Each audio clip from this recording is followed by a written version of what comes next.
The United States says it remains committed to the nuclear negotiations with Iran, announcing its decision to enrich uranium to 60% purity. President Joe Biden's press secretary, Jen Psaki, said the administration believes a diplomatic approach is the only path forward and that having a discussion, even indirect, is the best way to come to a resolution. Meanwhile, France said it's readying a response to Iran's announcement. The French presidency added the Iranian move is a serious development which needed to be coordinated, at least with the remaining parties to the 2015 nuclear deal.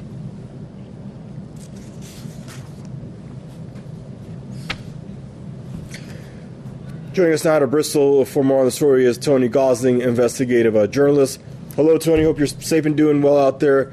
Your thoughts on the developments around the JCPOA decided to bump up enrichment after its Natanz nuclear facility gets attacked up to 60% purity. It's, basically notified all relevant parties that needed to know. Your thoughts on what's going on? Well, look, the Israelis and the United States have only got themselves to blame for this.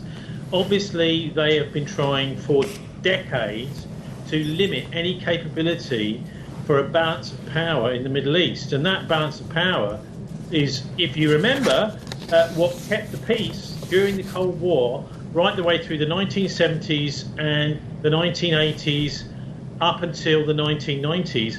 It's called mutually assured destruction. And this is the thing that was, I think, is one of the only things that's kept us together during the Cold War. The fact that both sides have some sort of nuclear capability.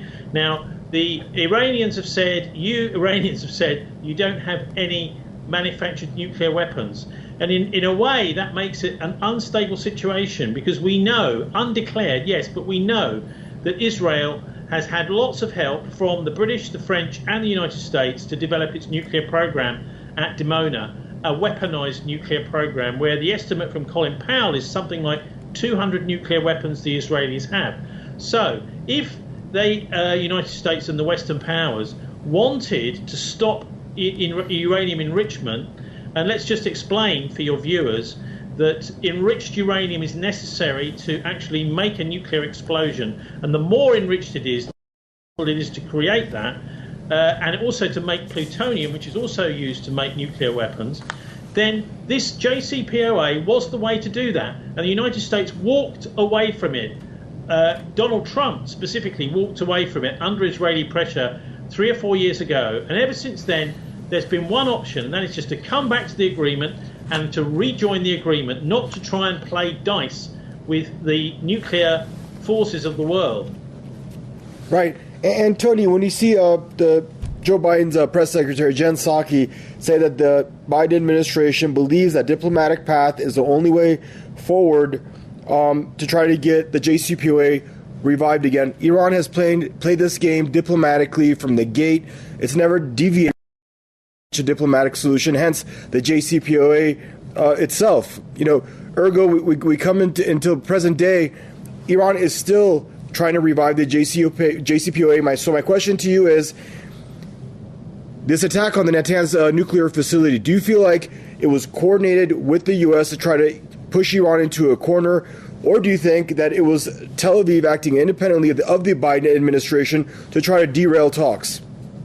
Look, the Tel Aviv never, ever really acts apart from with American approval, because Tel Aviv knows that if it was to do something that was to upset Washington, the $3 billion or so dollars, some say even more, that goes to Israel, every year, would stop. So they're dependent on the United States' goodwill just for the survival of the state of Israel. I'm talking about financial payments going to the Israelis. So they have to really be doing this together. There's no doubt about it. And I don't think Joe Biden, Sleepy Joe, is really in charge at all. What you've got is a very powerful Israel lobby and the deep state, which involves, of course, the Federal Reserve, the banking system, effectively, a kind of shadow government, a parallel government in the United States.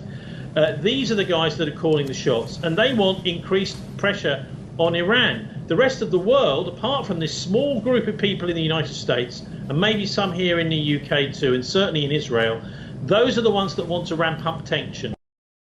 actually want, I believe, a religious war between the Zionists and Iran, and they believe that they can benefit from that by the chaos it will sow in the Middle East. They can grab resources and use it as an excuse to grab resources and grab territory, and that wouldn't have been the first time the Israelis have done that, would it? Ever since the creation of the state in 1948, the Israelis have been grabbing resources, grabbing territory. For example, with the Golan Heights recently, the Home Secretary now, Priti Patel, here in the UK, was actually lobbied and possibly even offering to give aid money from Britain to the Israeli army in the Golan Heights, which is an illegally occupied area, would you believe? So this is really the background to this, and what we're looking at, I believe, is an actual real wish for war. And that is not coming from Biden, because Biden he will just rubber stamp and read his auto cue and say anything he's told to say. This is from the Anglo-Zionist empire. The people who are really at the heart of this want to ramp up tension. And I think it's actually quite important that the Iranians are prepared for a first strike by Israel, because we've seen several times Benjamin Netanyahu, who he's in court for fraud, but he's still managing to hang on to a lot of power there.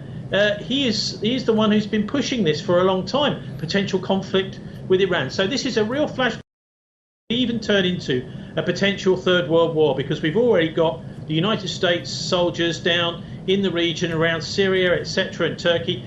We've also got the Russians, of course, down there. So you've got two major superpowers that would immediately become embroiled. That's why it's so important that this is averted, and why the US has to sign up. If they have any decency whatsoever and any integrity, they must sign up to the JCPOA, as Joe Biden promised to do last year. He promised to do his best to do it, and he's not doing that. He's playing games with the JCPOA, and it's a very dangerous game to play, Mr. Biden.